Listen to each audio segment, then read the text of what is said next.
আমি একজন দুবাই প্রবাসী। দীর্ঘ 11 বছর আমি প্রবাসে ছিলাম। আমি একদিন অ্যাক্সিডেন্ট করে আমার পা হাত পঙ্গু করে আমি 2020 সালে দেশে আসছি।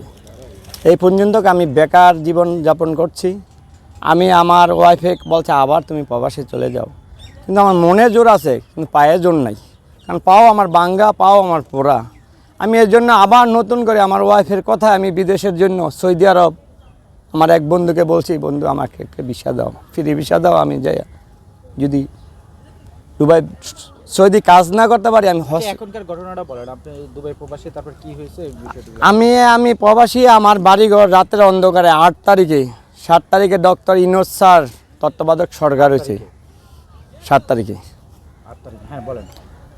এটা আবার 8 তারিখে রাত্রে আমার বাড়িঘর রাতের অন্ধকারে রাত্র 2:42 আমার এই ঘরের থেকে আসবাবপত্র, স্বর্ণ, টাকা, দামি দামি শাড়ি, কাপড় ইত্যাদি যা পছন্দ হয়েছে তাই নিয়ে গেছে। কি অপরাধে নিয়ে গেল? আমি তো একজন প্রবাসীর যোদ্ধা।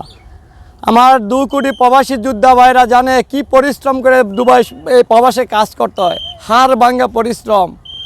আমরা কত কষ্ট করি আর বলি আরে সোনার বাংলা যদি এই পরিশ্রম করে আমরা সোনার বাংলায় কাজ করতে পারতাম, তাহলে সোনার বাংলা আমরা করতে পারতাম। আমাদের দুর্ভাগ্য, আমরা প্রবাসে যে কাজ করতে হয়। আমাদের আওয়ামী লীগ সন্ত্রাসী চিহ্ন তো আমাদের এলাকার সন্ত্রাসীরা এরকম লুটপাট করে নিয়ে গেছে। কেন লুট করছে? আমি একজন বিএনপির সমর্থক, কোনো নেতা না, কোনো কর্মী। এই একটা পোস্ট দিয়েছি আর আমি বিএনপির কর্মী। এই অপরাধ আর এইটা ছাড়া আমার থানায় কোনো মামলাও নাই, কোনো কারো ভাঙচুরের রিপোর্ট নাই, কারো লুডের রিপোর্ট নাই। আমার অপরাধ একটি পোস্ট আর আমি বিএনপির সমর্থক। এই দুইটা অপরাধে আমার যদি এই রকম নিঃস্ব করে দেয়, আমি এই প্রবাসী 2 কোটি ভাইদের কাছে আমি একজন প্রবাসীর যোদ্ধা। তারা বিদেশ পোস্ট দিছি হলো একটি সোনার বাংলা ফান্ড তৈরি করে দেওয়ার জন্য 6 তারিখে। 7 তারিখে না সরকার গঠন করছে, আমি জানি না কে সরকার প্রধান হবে। আমি তার উদ্দেশ্যে আমি বলছি, এদেশের যেই সরকার প্রধান হয়, আমি যেন একটি সোনার বাংলা ফান্ডের জন্য স্যারকে অনুরোধ করব, স্যার একটি সোনার বাংলা ফান্ড তৈরি করে দেন।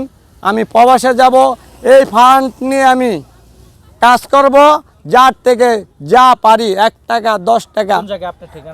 আমার ঠিকানা হলো মুন্সিগঞ্জ, গজারিয়া, হুসুন্দি ইউনিয়ন, ইসমানীচর গ্রাম।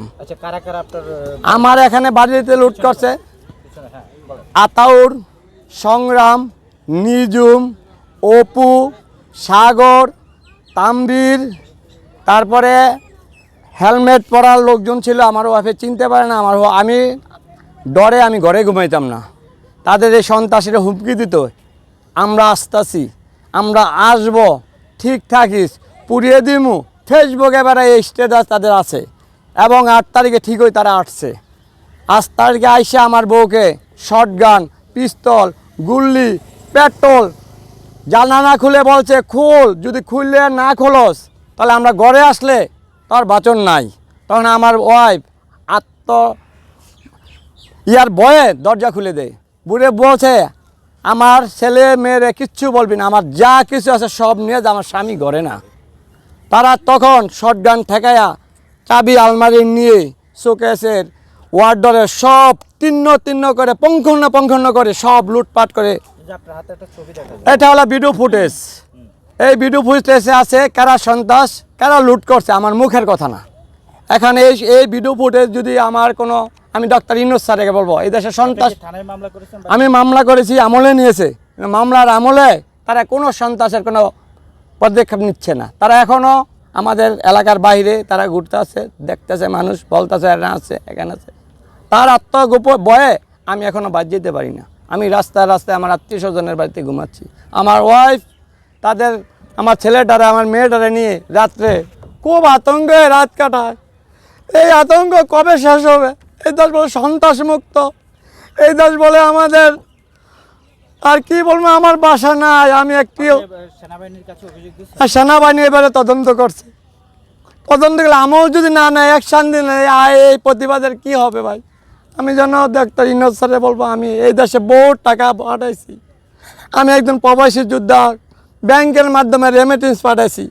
আমি 11 বছরের রেমিটেন্স, আমার কথা আমি জানি না আমার এই দেশে আমার টাকার কত ইনকাম আমাদের এই দেশে সরকার করছে।